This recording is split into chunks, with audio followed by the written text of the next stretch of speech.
అండి.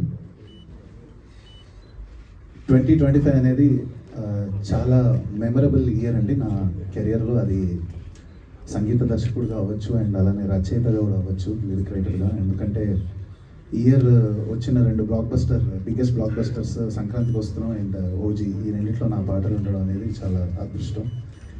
అండ్ అలానే ఇయర్ స్టార్టింగ్లో బాపు అనే ఫిలింకి మ్యూజిక్ చేశాను అండ్ అది ఓటీటీలో ఎంత పెద్ద సక్సెస్ అయిందో మీకు తెలుసు. అండ్ రీసెంట్గా వాసు గారితో మిత్రమండలి అనే ఫిలింకి చేశాను అండ్ దానికి మ్యూజిక్కి మీరందరూ ఆదరించారు. ఆ పాటల్ని కానీ ఆ మ్యూజిక్ కానీ మంచి రివ్యూస్ ఇచ్చారు.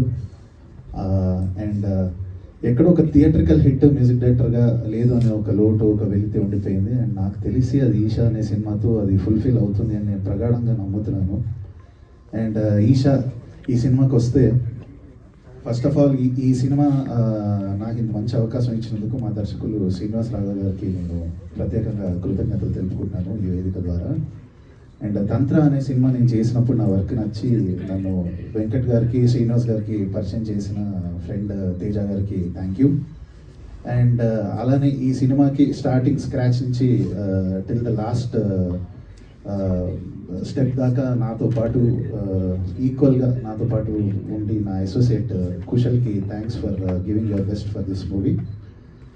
అండ్ మిగతాది వచ్చే ఈవెంట్స్లో మాట్లాడతాను. బట్ ఇంత గీత గారు అడిగారు, మీరు ఆత్మల్ని చూసారు, ఎప్పుడైనా ఆత్మలు ఉన్నాయని మాట్లాడారు.